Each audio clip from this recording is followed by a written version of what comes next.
Nouvelle création originale Canal+, l'amour flou pousse les portes du sépartement du couple d'ex formé par Roman Boringer et Philippe Rebaud.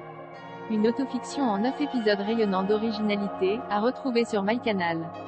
Secret de tournage. Le public à l'origine de la naissance de la série disponible sur MyCanal et diffusée tous les lundis soirs sur Canal+, l'amour flou est une bulle d'humour et d'émotion signée Roman Boringer.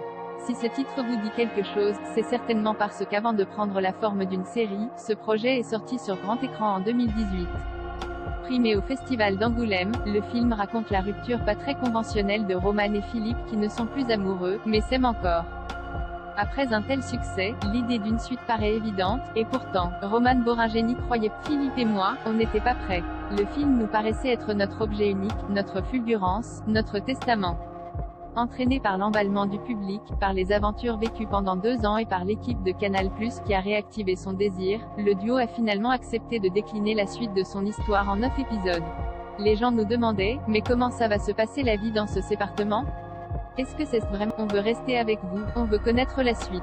Une équipe de tournage réduite portée par l'envie de conserver le vent de liberté qui soufflait dans la réalisation du long métrage, la production a choisi de limiter au maximum les personnes présentes sur le plateau de tournage. Nous avons décidé de produire la série avec une équipe extrêmement réduite. C'est ainsi que le véritable sépartement dans lequel vit les Rebaud-Boringer depuis 3 ans est devenu un studio, avec la famille relogée à proximité, le temps du tournage. Si elle souligne vouer une grande admiration depuis toujours au poste technique, Roman Boringer souhaitait ici à tout prix être libéré de toute contrainte pour faire naître l'inattendu, pas de maquillage, pas de script, très peu de machinerie, utiliser au maximum la lumière naturelle. Mon assistante s'est fait tour à tour script, repoudreuse de nez, conseillère capillaire, actrice, notre accessoiriste s'est fait pousser 6 bras pour répondre à toutes nos espérances, raconte-t-elle. C'est leur générosité, leur inventivité et leur talent qui ont rendu possible cette aventure. Aventure qui est à ce jour un des moments les plus heureux de ma vie. On ne change pas un casting qui gagne, ou presque. Pour cette suite, Roman Boringer avait à cœur de retrouver les personnages du film et a ainsi à nouveau pu compter sur les membres de sa famille, à commencer par ses enfants, son père, et Philippe Rebaud avec qui elle a réellement créé ce sépartement. Ceux qui ont vu le film retrouvent donc Richard Boringer, Astrid Boringer, Roland Rebaud, Reda Kateb, Aurélien Chaussade et Aurélien Vernant. Un casting d'origine qui a tout de même été rehaussé de nouveaux visages, à l'image d'Éric Caravaca et Monica Bellucci qui campent les nouvelles moitiés des EXS. J'étais très impressionnée lorsque Jai proposait l'aventure à Éric Caravaca et à Monica Bellucci.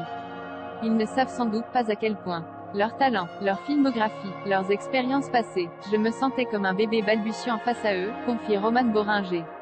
Le flou entre fiction et réalité appréciant particulièrement l'autofiction au cinéma, Roman Boringer aime tout autant le fantasque et la fable. Comment raconter l'extrêmement intime tout en faisant une aventure collective?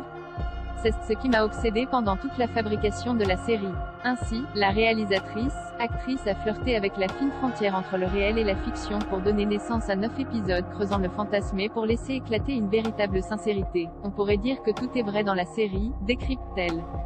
Mais c'est comme si nous avions inventé pour tous, des doubles de fiction. Il y a nous partout, mais maquillés, dissimulés sous la trame de la fiction. Pour autant, la vie de Roman Boringer émane de chaque scène et de chaque choix de personnage. Le spectateur ne saura jamais que l'homme qui vient chercher mon père pour l'amener sur scène est notre vrai régisseur, que l'équipe de la maternité est réellement celle qui nous a aidés à donner naissance à nos enfants.